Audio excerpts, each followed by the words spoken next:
Hello there, and welcome to the War Factory for today, June the 29th. We're kicking it off with a GBE attack. Total cost on the troops is 0. The reason for that is I'm lazy. I'm lazy and I want to do it the easy way. Don't get me wrong, if you're boosting and you've got, you know, the extra energy and just you're going to do extra damage, by all means, you skip this entire GBE attack. However, for those of us who are lazy, this is the way it's got to be, I guess. The main focus, obviously, taking out the rocket launchers. Also, clearing the shock mines from around the shock launchers. And you know, just blowing whatever little bits of little bits of energy you might still have hanging around. So once that first attack is done, everything's cleared and ready, we can go back out and come back in, this time actually landing troops. Now, I do things poorly, one of which being playing this game. So what I did is I dropped Sparky on this first hit because I know this first hit I'm not gonna spend that much time on the base. This is more of a prep and ready type of run. So I dropped Sparky with the sole purpose of taking out the one machine gun, and then I decided, you know what? I'm just going to clear up the machine guns. What this gives me is a nice, easy, smokeless landing. I don't have to worry about anything scary or weird going on.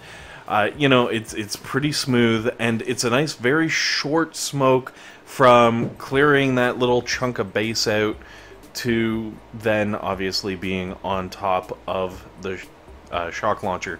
Now, I did a very stupid thing, which was flare the one shock launcher right there.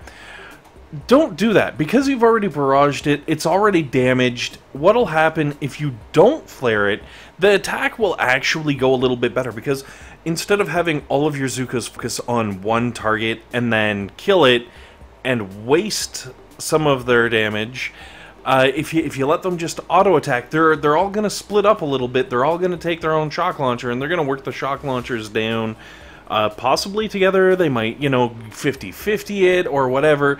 But the thing is, as they go down, they'll rotate onto the next one, and eventually they'll get to the last rocket launch, or shock launcher, sorry, and they'll take it out, and like everybody lives happily ever after. The amount of damage being done is still equal to the amount of damage that they, you know, my Zookas just did. So you're not losing anything, it's just, it makes it a little more efficient with the way that the damage is spread out, especially for that first volley.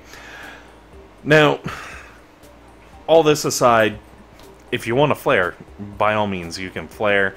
Or if, you know, with your barrage you accidentally hit some of those boom cannons, you're worried they, you know, with the boom cannon, there's ways around stuff. Don't worry, no stress, no problems.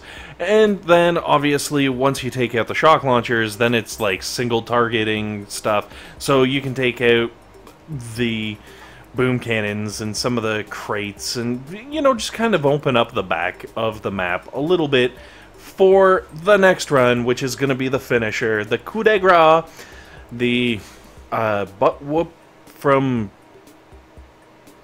the Bayou? I got nothing. I don't know. So, I decided, you know, I really need to finish off the grappler, because there's a grappler there, and, like, what the heck? Seriously. But then I got super afraid of losing my hero, because I didn't want Brick to get grabbed by a grappler and then, like, dragged off into the middle of nowhere and then dying and then not having a, you know how this goes. So I was like, yeah, I'll throw a few, like, pity smokes just to mess with the grappler, just to keep it on its toes, so it's a little harder for it to, like, latch onto a target. It's 2 smokes, it's not really going to cost me anything, and why not? Unfortunately, what I didn't expect was this.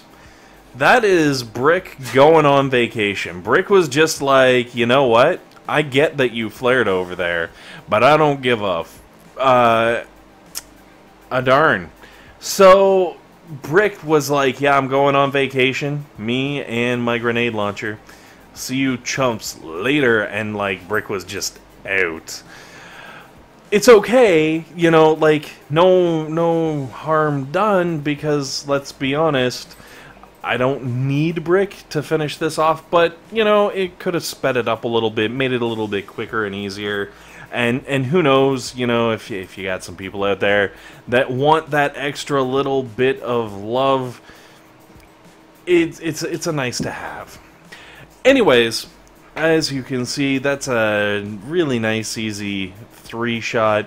Again, you know, if you don't want to be lazy and you're boosting and stuff like that, obviously you could probably take that down in 2 attacks just by, you know, not worrying about what's on the shore, going straight to the shock launcher, wiping out the shock launchers, next go straight to the rocket launchers, wipe out the rocket launchers, and then just ride yourself down to the south and, like, you know, keep things shocked. But I also, you know, someone mentioned actually recently the T-Meds, the old school T-Meds, and I was like, hey, you know what? Yeah, all right. I'm down for some nostalgia. So I whipped out. Well, okay. Well, it's kind of T-Med. It's grankish. But I whipped out some granks because, well, they're fun, and also because I got a kind of a laugh. This base showed up on my map, and I scouted it like I'd normally scout it, and then I was like, okay, and I just moved on. Because I actually thought this dude was an NPC base. I just, like, it didn't sink in. I had a momentary lapse. Some might call it a senior's moment. I'm not a senior, but I still can have my moments. But yeah, like, straight up, the loot for this base was like 59,000 wood, iron, and stone. And then, like, 120,000 gold. And I was just like, oh my gosh, it's 100% an NPC base. Like, that is ridiculous. I don't even know what the, like, chances of that are. But it happened. And it happened for sures. Also, I figured, you know, it'd be a nice, easy, fun base to blow up because it's a corner base. And, I can completely bypass an entire boom cannon. What I wasn't expecting was my incredibly sloppy gameplay. I lost a tank there. I definitely shouldn't have, but whatever. Anyways, guys, thanks very much for watching. Hopefully this has been helpful. Hopefully it's been entertaining. And most importantly, hopefully you guys have a barky day. Fantastic day. Not a lot of clearing, just a little clearing. And as you can see, it affords me the opportunity to have a dog bark.